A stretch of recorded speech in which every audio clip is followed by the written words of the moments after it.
Do you want to see what it really means to use Slack as an operating system? Watch this.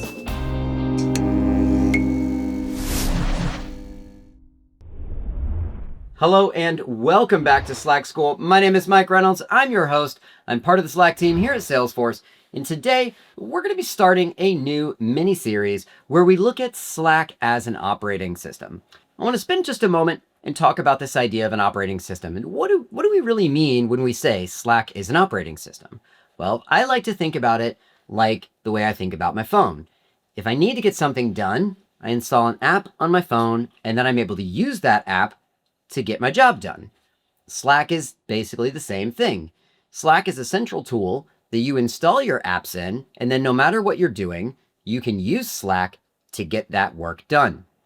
We're going to dive into this new series with my buddy, Matt Justice. He's going to be taking us through several different examples. Today, we're going to focus on a new one. I'm excited to see what he's got because we're going to get to see getting work done in Slack using a different tool. Let's get after it. Hey, Matt, how's it going? Great, Mike. How are you? I'm doing fantastic. Why don't you just introduce yourself? It's your first time on Slack School. Hey, everybody. I'm Matt Justice. I'm a part of the Slack team here at Salesforce. Fantastic. All right. What are you going to show us today?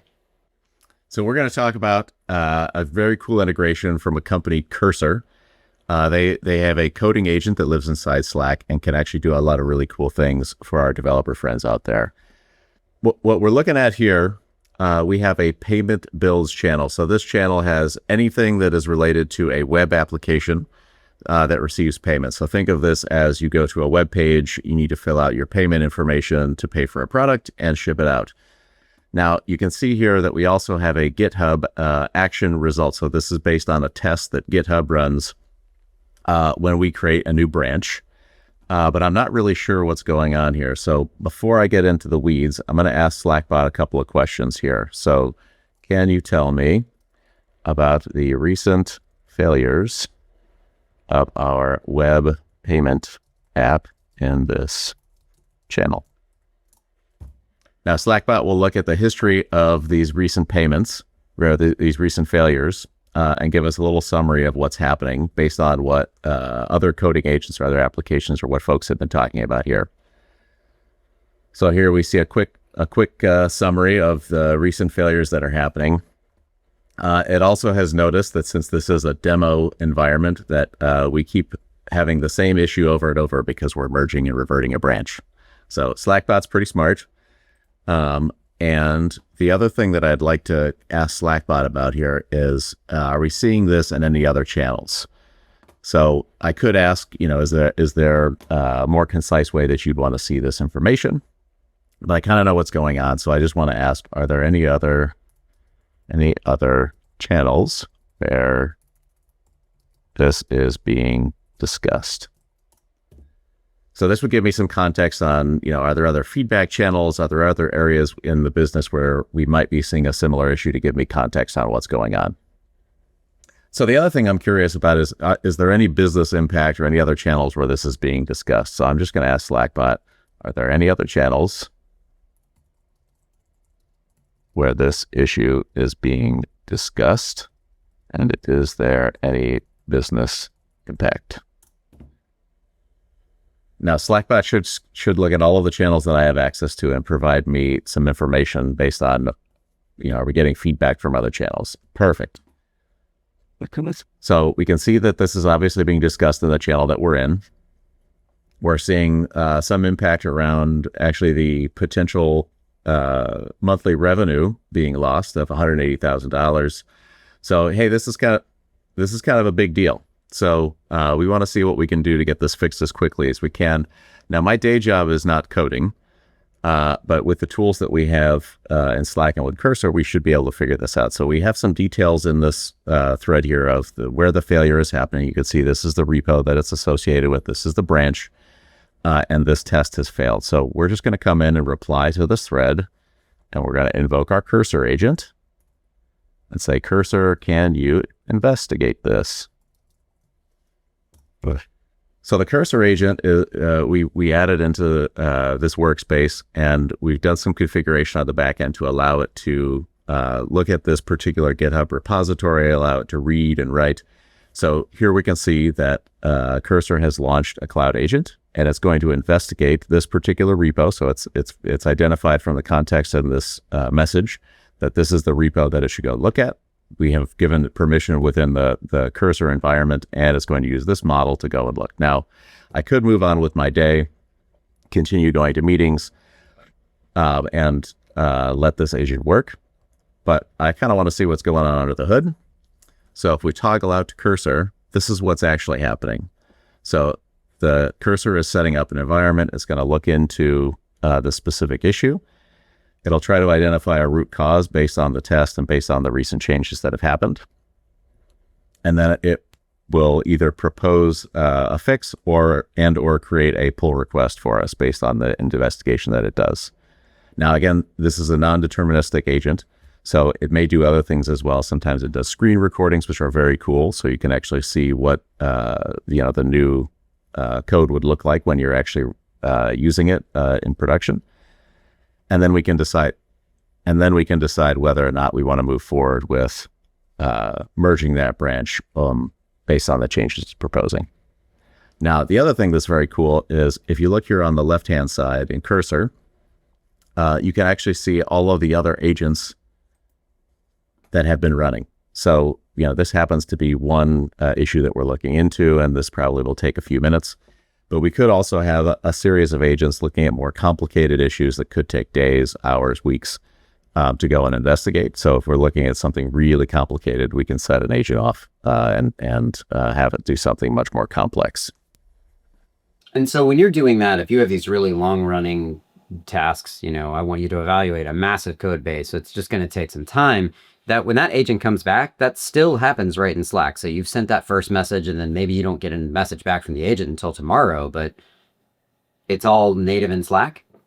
It is all native in Slack. And now you'll see here, the agent actually updates the message that it has to you within Slack. So every depends on the type of coding agent that you're typically using, but with Cursor, it's about every 30 seconds, this message will update, giving us an update on what is actually happening. You can also see that Cursor has kicked off an emoji, so a check mark of, hey, it's looking into the issue. So it found some issues associated with these recent changes. And we're going to ask again, can you create a pull request to resolve this? Now, again, you can see that the Cursor agent has started up again. If we toggle back to the environment within Cursor, it's starting and planning its next moves. So you can install the GitHub app right into Slack, and then you've got your Cursor agent right inside Slack. And so you've actually got all three of those tools, Slack, GitHub, and Cursor, working together. That's correct. And what we're seeing here now, so the Cursor agent has now investigated that issue based on the GitHub repo. It's identified that there is a test negative payment amount that is expecting a positive value, but it's allowing for negative values to come through. So long story short, we're allowing for customers to pay negative money, and we still ship out the product, which is why we're losing around $180,000 a month.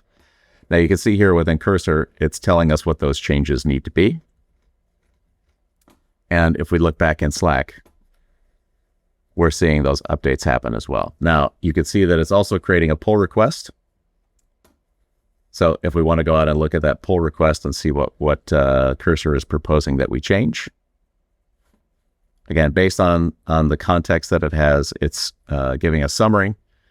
It's going through a series of tests, and it's actually going to show us that this positive value is what we actually need to resolve, ensuring that we're actually collecting money rather than negative money.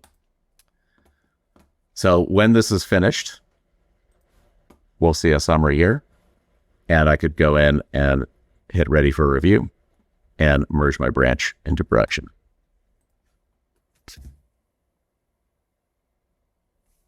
Now, where this is also very cool, because we have this channel also connected to GitHub, you can see that this initial test of that branch has succeeded. So we're not seeing that failure any longer. And here in just a moment, it does another check on the main branch just to make sure that we didn't break anything. And we can see that our cursor pull request that was created has resolved our problem, and we should be in a happy place. And there we have it. You know, I could see this being really, really helpful at the beginning of a sprint when you have oftentimes for me, I would have a spike ticket where it was like, just go investigate how plausible something is, or, is this approach reasonable? Is there a better approach? And then being able to just stick an agent on it to say, hey, I want you to start this. And maybe I have, an entire day's worth of points against that one story, and that cursor agent does it. And then I come back working on something else. And then by noon, I'm an entire day ahead because cursor just took care of it. That's awesome. One of the really cool things that we've seen with coding agents in Slack is that it allows our engineers to focus on, more strategic work. So if there's a new code base that comes out from AWS, they don't have to go in and investigate how exactly that works. They can actually use coding agents to say, this is what we want to go and do. Can you please investigate, this new code base or this new integration pattern? And how would I be able to go and do that? So we can focus more on solving customer issues rather than, the exact syntax of writing code. Thanks for having me on today, Mike. I just want to give a quick summary. So this cursor agent went in, identified that we need to fix our code to reject non-positive payment amounts. You can see this summary here on the right. It created a pull request for us that we were very quickly able to merge into production. We had another test in GitHub that was validated here so that we know everything is working properly. Now, this is a very cool use case of one coding agent working with an app with GitHub and Slack, but we have a lot more. So one area that I think everyone should check out is if you come inside of Slack and come out to our Agents tab, we have the Agent Exchange. So here you'll see Cursor, which we have installed, but there are a ton of other agents that you would be able to very quickly discover and go in and add, but with the click of a button. So go out and check those out. Thank you again for having me on, and I'll see you next time. Well, there you have it. Using Slack as your operating system to bring in tools like GitHub and Cursor is easy. Let us know what you thought in the Slack community at slackcommunity.com. Join us in the Slack School channel and give us some feedback about the episode. Let us know what you want to see next, or just say hi. We'll see you next time.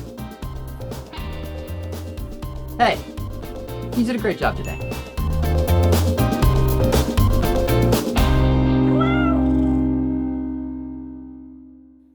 I can't give you attention right now. I have to do my job.